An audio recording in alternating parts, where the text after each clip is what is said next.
Aku ni bukan patung, Wadin. Tahu kau bukan patung. Ya takkan bawa bincang bisa-bisai. Aku ni ada perasaan. Awak tadi bawa bincang. Kita nak bincang tadi. Tanyakanlah yang pakar tu lah. Yang pakar untuk membincangkan perkara ni. Apakah sebenarnya dirujuk oleh Atul ni? Tadi pagi sudah akan bertekak dengan saya. Baju gingkun diagiukannya. Aninya bukan patung lagi. Apa ceritanya? Anita akan kami bawakan pada bis kita. Segmen bicara undang-undang Atul lah. Tajuk yang kita bawakan, dia juga bernyawa kerana dia bukan boneka. Kerana saya bukan patung, jadi tanyakan bertanya. Sebab bukan patung itulah tanyakan bertanya. Apa sebenarnya topik yang akan dibincangkan pada hari ini menurut segmen yang kita bawakan, segmen undang-undang kita bicara undang-undang. Jadi bersama tetamu undangan kita. Alhamdulillah kita bersama dengan satu narasumber yang rasanya tidak perlu diperkenalkan lagi, mempunyai pengikut dan peminat beliau yang tersendiri. Memang ternanti-nanti kehadiran beliau di Rampai Pagi. Kami pun Rampai Pagi memang cukup teruja apabila mengetahui kehadiran beliau berkunjung ke studio. Jadi kita bersama dengan Yang Mulia Tuan Muhammad Effendi Junadi, merupakan seorang peguam syariah. Assalamualaikum Tuan. Waalaikumsalam warahmatullahi wabarakatuh. Alhamdulillah sihat, berbunga-bunga baju saya. Berbunga-bunga, kerana bahagia itu mudah. Betul lah. Betul lah katanya mudah kan bahagia tu kan. Ya, betul. Tapi bahagia itu juga tadi mengetahui orang lain mempunyai perasaan, bukan patung Tuan. Betul. Betul. Betul kan? Mungkin sudah jumpa interpretasi yang betul ya. Alhamdulillah. Jadi tadi pun apabila mendapat topik ini Tuan saya dan Atul mempunyai interpretasi yang berbeza. Ya saya. Apa sebenarnya yang ingin disampaikan? Jadi untuk menjawab persoalan kami Atul yang dari tadi bermain-main di minda ni Tuan, mungkin leraikan persoalan ini Tuan dengan memberikan sedikit penjelasan. Apa sebenarnya yang ingin dikongsikan hari ini Tuan? Silakan. Okey, baik. Bismillahirrahmanirrahim. Assalamualaikum warahmatullahi taala wabarakatuh. Siapa katakan kalau orang yang atas proksi undang-undang peguam ini kata tak boleh nak bergurau senda. Jadi saya nak cuba alihkan persepsi pandangan masyarakat bahawa dalam perbincangan yang agak skeptikal, mungkin agak formalitinya dalam membicarakan undang-undang, kita ubah sedikit gaya itu dalam bentuk yang lebih mudah difahami oleh pihak penonton kita. Sebab kita yakin dan percaya pihak penonton kita dalam pelbagai lapisan. Dan setakat ini Alhamdulillah respon kita terima juga sangat baik. Jadi siapalah saya tanpa pantun Dini, seperti biasa saya mulakan Dini dan Atul petah berkata, gelak ketawa hiasi suasana, manakan sama mahu dan cita rasa, kerana anak bukan boneka. Baik tuan-tuan dan puan-puan, sidang penonton, kita berjumpa lagi pada pagi ini. Alhamdulillah, tajuk ini sebenarnya telah saya bincangkan pada sesi ketika itu COVID-19, kita masih bersiaran secara online ketika itu, dan alhamdulillah daripada 2024 ini ditemukan dengan tajuk yang sama, dan kita cuba perluaskan lagi perbincangan kita, iaitu apabila melibatkan konteks di Mahkamah Syariah. Sebagai pengamal undang-undang syariah ini, saya lebih fokus kepada perbincangan pagi ini mengikut kepada kedudukan polemik yang banyak berlaku terhadap isu anak. Iaitu tuan-tuan dan puan-puan, apabila melibatkan isu anak, kenapa pula isu anak ni timbul? Ini sebab dan puncanya disebabkan berlaku pergelutan, masalah konflik rumah tangga. Sama ada melibatkan masalah itu dapat diselesaikan akhirnya secara baik ataupun terpaksa melalui transisi satu proses perceraian. Endingnya ialah melibatkan isu anak-anak. Jadi tuan-tuan dan puan-puan, pada pagi ini fokus sedikit, kita fokus kepada apa sebenarnya isu yang biasanya timbul yang melibatkan tentang kegusaran, kebimbangan ibu atau bapa ni tadi yang telah melalui proses perceraian ini terhadap anak yang mereka miliki secara bersama.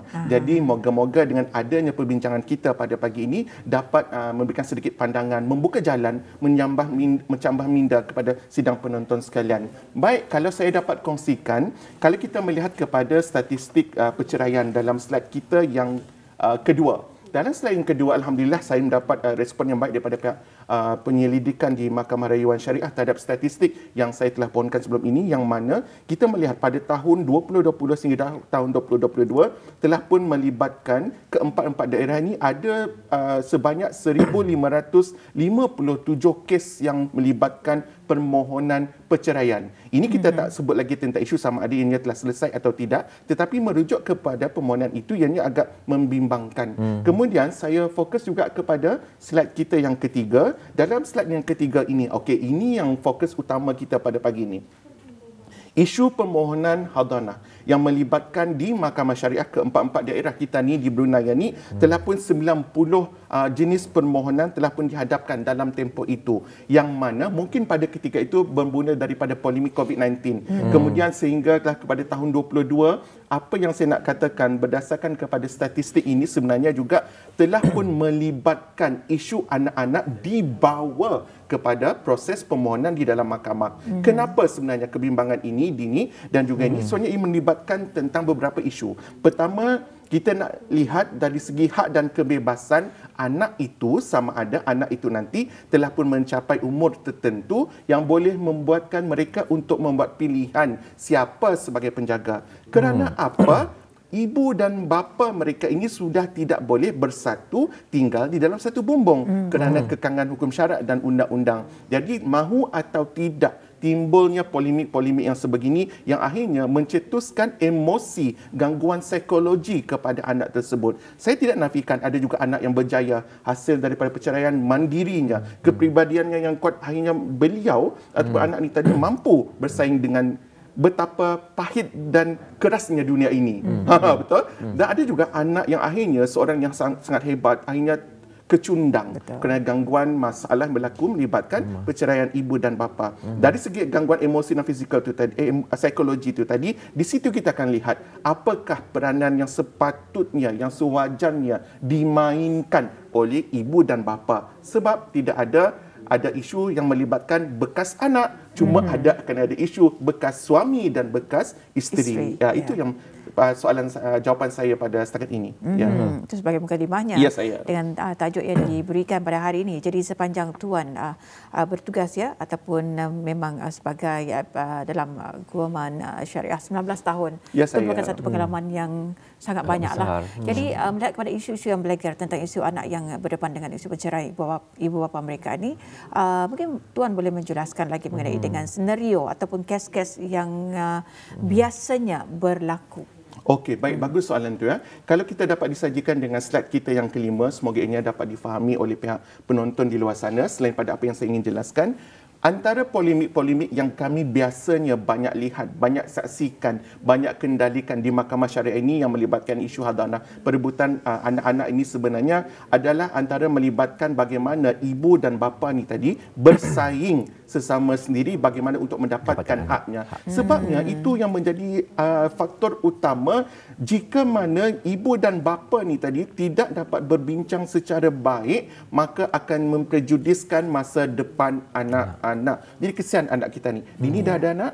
Belum. Belum, insyaAllah. Coming soon ya. Atau dah ada anak? Dah ada. Kan, sudah tentu kita sebagai ibu ataupun bapa mempunyai perasaan yang sangat dekat. Dan kita mahu sebenarnya ibu dan bapa ni sudah mempunyai satu well plan yang sangat baik untuk bagaimana untuk memastikan anak itu tadi menjadi kemenjadiannya itu menjadi manusia seperti mana yang telah ditetapkan, diplankan. Lepas tadi you masuk universiti, lepas tadi you ambil bidangan ni, you jadi pengacara yang hebat, you jadi ada doktor falsafah, PhD seperti Dr. Dini dan sebagainya. Jadi kita nampak itu antara rancangan ibu dan bapa. Tetapi dalam konteks yang saya nak katakan di Mahkamah Syariah ini, ada beberapa keadaan itu yang menyebabkan selain daripada masa ibu dan bapa yang telah gagal untuk berbincang secara baik dan kemudian berlakunya pengabaian. Pengabaian ini bukan dari segi emosi saja ini atau dan ini, tapi juga melibatkan isu senjata iaitu nafkah yang menjadi kebiasaannya dinikmati oleh anak-anak ketika ibu dan bapa masih tinggal sebumbung. Tapi nampaknya setelah berlakunya perceraian, tiba-tiba pula berlaku sebelum itu bapanya seorang yang mampu, tapi nampaknya telah berlaku perceraian, tiba-tiba pula jadi tak mampu. Masya Allah. Ini antara dilemanya. Jadi kenapa sebenarnya keadaan ini berlaku? Jadi ini kita nampak, yang saya nampaklah hasil daripada amatan saya, dapatan saya, bila mana kepercayaan itu sudah tidak ada. Kebimbangan itu antara salah satu pasangan disebabkan kebencian itu telah menular dalam dirinya sehingga kan tidak lagi ada rasa ingin bekerjasama, apatah lagi mempercayai pasangan. Sedangkan duit raya ada dibagi tapi dah berlaku perceraian, duit raya pun diungkit. Apa lagi? Duit raya pun dia mungkin padahal ada pun dia bagi. Itu antara polemik-polemik yang berlaku tu biasa. Sebelum mani kentut atau wangi, dah berlaku perceraian. Anda ada lagi wanginya. Serinya tu dah ada. Baru komplain macam-macam. Okey, kemudian juga masalah yang berlaku melibatkan isu campur tangan pihak ketiga. Apabila campur tangan pihak ketiga ni, ini yang sangat bahaya. Sebabnya disebabkan kalau mengikut keadaan asal undang-undangnya, peruntukan hukum syaraknya, anak ini tadi dia punya kekuatannya ialah tempat bergantung ada ibu dan bapa.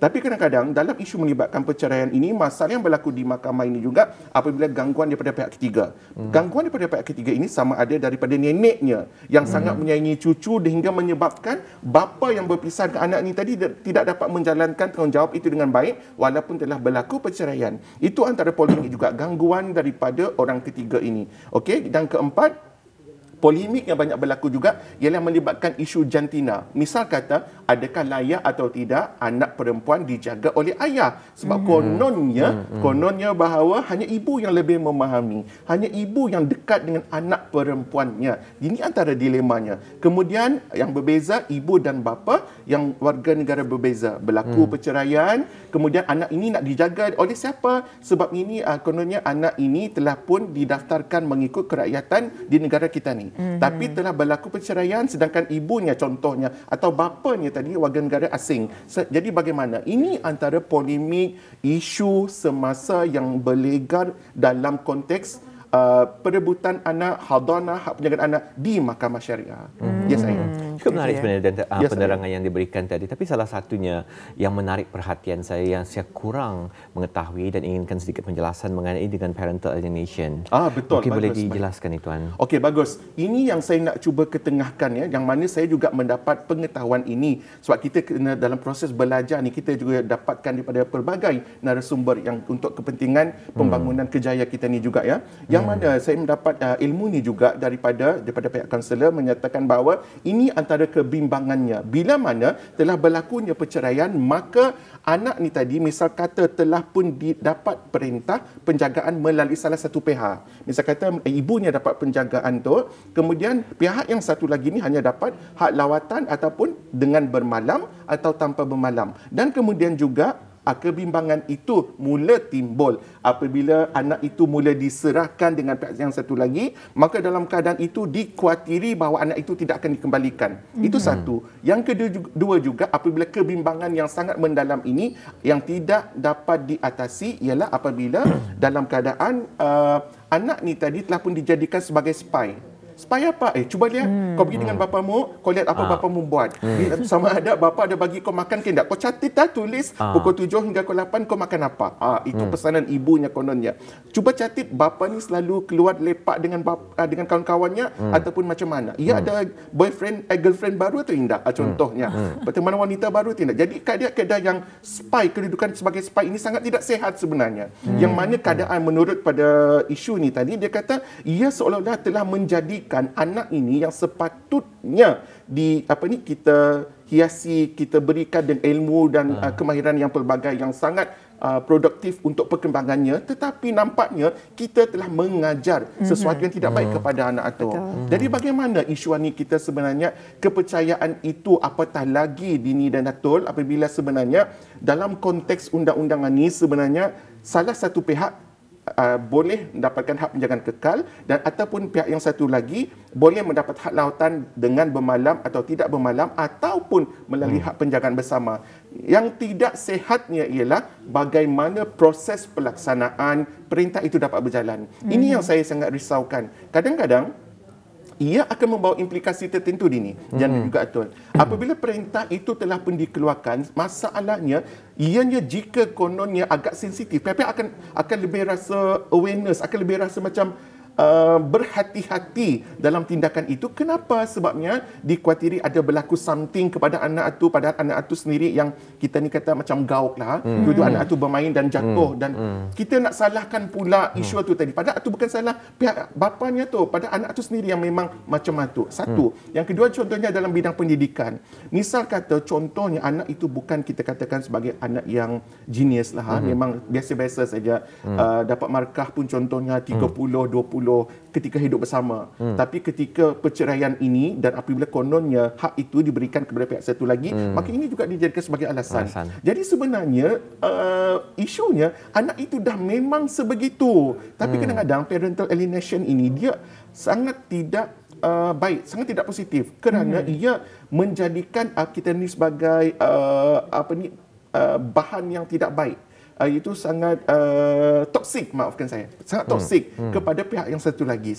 Kenapa? Sebabnya ini yang dikatakan kononnya apabila anak itu diberikan kepadanya secara total, maka kononnya dia kata dia boleh menjaga secara 100% dengan baik, dan kau sebagai pihak yang diberikan hak lawatan saja sudah tentu tidak akan dapat menjalankannya dengan baik. Sedangkan peluang itu tidak diberikan, sedangkan kepercayaan itu tidak diberikan, sedangkan suasana itu, kepercayaan itu dibina atas perasaan okey, aku serahkan kepada anak ni, kepada you, pandai-pandai you jaga seperti mana kita hidup bersama. Jadi pemikiran yang positif jika dapat dibina dalam pelaksanaan hukuman oleh mahkamah syariah ni tadi, perintah mahkamah ini ia akan memastikan bahawa walaupun berlaku perceraian, ia tidak akan mengganggu proses anak-anak ni tadi. Betul begitu ya.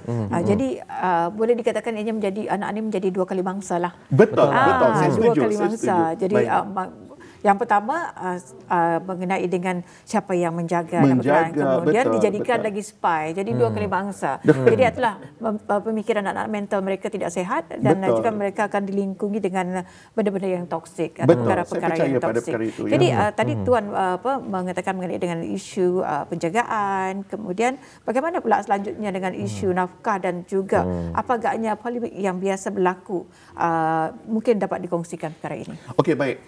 Kalau saya katakan tadi antara polemik-polemik yang berlaku sehingga menyebabkan kejanggalan, kegagalan proses yang kebiasaannya, hubungan silaturahim yang baik antara anak yang masih memerlukan kasih sayang kepada ibu dan kepada bapa tidak dapat dilaksanakan kerana timbulnya isu ini tadi, maka ini juga jangan terkejut jika ia melibatkan isu yang dijadikan antara senjata oleh pihak yang satu lagi, terutama contohnya oleh si bapa. Sebab bapa ini dalam konteks undang-undang tentang perempuan adalah ejen pelaksana yang bertanggungjawab untuk memberikan nafkah. Jadi dalam isu menjawab soalan Atul ni tadi, saya nampak ini saya akan kongsikan betapa polemik tentang nafkah anak ini juga telah pun dijadikan sebagai senjata oleh pihak-pihak yang melaksanakan perintah mahkamah itu tadi. Baik, sebagai contoh. Ugut jumpa anak baru dapat duit. Okey, dapat jumpakan anak dengan aku baru kau akan bagi duit. Itu antara isu yang pertama. Kedua, tidak ada duit, tidak ada anak. Itu pula pihak satu lagi dia buat argument, dia buat counter claim pula kepada pihak satu lagi. Okey, tidak ada duit, aku tidak akan jumpakan anak. Masalah yang ketiga ialah ketidakupayaan dalam pelaksanaan. Nafkah ini memang ada keadaan bila mana bapa ni tadi ada ibu yang sahaja bekerja, bapa tidak bekerja, ataupun secara tiba-tiba bapa dibuat sebagai diisytiharkan sebagai bankruptcy dan tidak ada kemampuan dari segi pelaksanaan perintah mahkamah. Itu antara juga masalah yang banyak berlaku. Kemudian suami konsisten beri nafkah, isteri bagi jumpa. Okey, dan tidak ada halangan. Ini yang sangat baik, ini yang kita harapkan. Okey, ini yang banyak memastikan waranti ataupun jaminan penyelesaian ini yang telah dijamin oleh undang-undang melalui perintah mahkamah ianya dapat dilaksanakan. Ini yang sangat baik. Kemudian bekas suami tak bagi duit, tetapi bekas isteri tetap juga bagi jumpakan anak. Sebabnya ia mahu, biarlah aku dah ada duit aku boleh usahakan, yang penting silaturahim ia dengan bapanya dapat berjalan dengan baik. Oh, ini hebatnya wanita itu. Kemudian bekas suami tak bagi nafkah, isteri tak peduli dan tanggung sendiri. Ini kita nampak wanita-wanita pada zaman ini, zaman AI ni, zaman AI ni kita nampak wanita itu banyak yang berkebolehan dan mampu bersaing dengan isu pekerjaan dari segi lelaki dan juga dari segi pendapatan. Ini kadang-kadang bukan lagi menjadi faktor utama. Yang pastinya, ia kata, ya, okey, indah pak, you dah bagi duit pun dah ada masalah. Yang penting anak tu bersama dengan aku. Ini juga polemik yang berlaku. Tuan-tuan dan puan-puan, bagi ibu yang bersikap sebegini, tolong rendahkan sedikit perasaan ego itu, kemarahan itu, bahawa dalam konteks hadanah ini kita juga nak pastikan bahawa hubungan anak dengan si bapa itu juga dapat terjalin dengan baik. Dan last sekali contohnya, nafkah hanya jika anak pada suami, kalau pada isteri tak nak bagi. Ini juga polemik. Anak tu biar bersama dengan aku saja selaku bekas suami, dan aku akan bagi duit ketika anak tu bersama aku saja. Ketika anak tu bersama dengan bekas isteri ni, dia tak akan bagi. Ini antara polemik yang berlaku. Jadi mahu atau tidak, sebenarnya isu-isu semasa yang begini yang melibatkan isu nafkah, sebenarnya ianya Atul dan juga Dini, ianya telah pun dijamin oleh undang-undang. Undang-undang ini sebenarnya dah faham dah tahu dah apa masalah yang timbul, dan inilah penyelesaiannya. Maka dalam isu penyelesaian ini sebenarnya telah pun digazetkan, cuma bergantung kepada pelaksana, iaitu pihak yang menerima perintah itu nak ikut atau tidak, nak patuh atau tidak. Kalau tidak patuh, tidak ikut perintah mahkamah ataupun melalui persetujuan bersama, yang mana ianya lebih nampak win-win situation oleh kedua pihak, dan ibu dan bapa ni tadi, walaupun berlaku perceraian, ianya akan menjamin bahawa ianya lebih bersifat win-win situation. Jadi sama-sama puas hati. Dan endingnya apabila telah tidak dipatuhi, maka ianya boleh dibawa pula ke mahkamah, diisytiharkan sebagai melakukan penghinaan perintah mahkamah. Satu perkongsian yang cukup menarik, Tuan, yang dapat saya pelajari ini, Tuan, macam kita ni hanya manusia, hanya mampu merancang, tapi Tuhan yang menentukan. Cinta macam mana pun apabila tadi sudah bersama, mungkin ada salah faham dan sebagainya. Mungkin tidak ada lagi persefahaman. Tapi yang paling penting di sini, jangan putuskan perhubungan anak-anak bersama dengan indungnya. Bapanya masih bapanya, mamanya masih mamanya. Mungkin jodoh dia di antara diorang lagi. Tapi anak masih harus dikekalkan perhubungan baik dengan anak, dengan indungnya, dengan ayahnya ataupun ibunya ni, Tuan. Alhamdulillah. Jadi banyak sebenarnya topik yang cukup menarik. Tapi apakah daya ni, Tuan, di atas kebatasan waktu, mungkin sedikit kesimpulan, Tuan, dalam masa 1 minit barangkali, silakan. Okey, dalam masa 1 minit, saya nak gagaskan, cadangkan kepada pihak yang berada di luar sana. Kita dah ditakdirkan dalam komposisi pihak yang melalui suasana sebegini, maka kita kena bijak mencari solusi. Dan disebabkan juga isu pada pagi ini, saya nak nyatakan bahawa anak itu bukan boneka, maka saya nak kongsikan sebagai perkongsian tuan-tuan dan puan-puan bahawa sebagai kesimpulan, kita juga banyak sebagai masyarakat Melayu banyak peribahasanya.